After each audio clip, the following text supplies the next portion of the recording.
গত কয়েক সপ্তাহ ধরে পাকিস্তানে ইন্টারনেটের গতি ভয়াবহ রকম ধীর।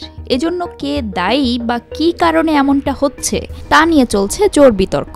জিও নিউজের এক প্রতিবেদনে বলা হয়, এতে সরকারের হাত নেই বলে জানিয়েছেন পাকিস্তানের তথ্য প্রযুক্তি প্রতিমন্ত্রী শাহজাহ ফাতিমা খাজা। এক্ষেত্রে তিনি যেন বাংলাদেশের সাবেক তথ্য প্রযুক্তি প্রতিমন্ত্রী জুনাইদ আহমেদ পলকের পথেই হাঁটলেন।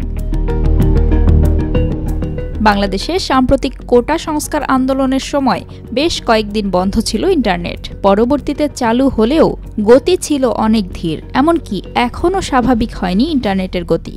এজন্য ভার্চুয়াল প্রাইভেট নেটওয়ার্ক বা ভিপিএন এর ব্যবহার বেড়ে যাওয়াকে দায়ী করেছিলেন তৎকালীন তথ্য প্রযুক্তি প্রতিমন্ত্রী পলক।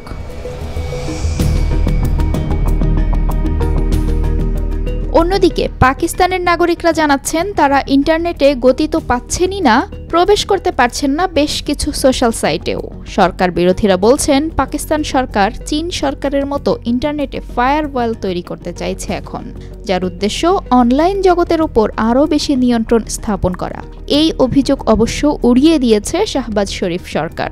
ফায়ারওয়াল হলো এমন একটি নেটওয়ার্ক নিরাপত্তা ব্যবস্থা যা পূর্ব নির্ধারিত নিরাপত্তা নিয়মের ভিত্তিতে ইনকামিং ও আউটগোয়িং নেটওয়ার্কে ট্রাফিক নিরীক্ষণ ও নিয়ন্ত্রণ করে।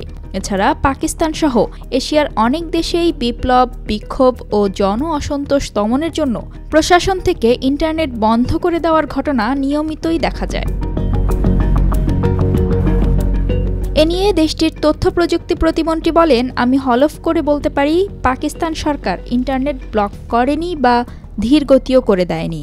18 আগস্ট ইসলামাবাদে সংবাদ সম্মেলনে শাহজাহ ফাতিমা বলেন, ইন্টারনেট ধীর গতির জন্য দায়ী ভিপিএন এর ব্যবহার।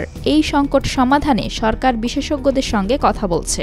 পাকিস্তানের প্রতিমন্ত্রী দাবি করেন, সরকার নির্দিষ্ট কিছু অ্যাপ ব্লক করে দেওয়ার পর মানুষজন ভিপিএন ব্যবহার করতে শুরু করে। এটি স্থানীয় ইন্টারনেট সার্ভিসগুলোকে বাইপাস করে, ফলে গতি ধীর হয়ে যায়। সরকার সাইবার নিরাপত্তা আরও উন্নত করতে ইন্টারনেট পরিষেবা ব্যবস্থার উন্নয়নে কাজ করছে বলেও জানান শাহজাহ ফাতিমা।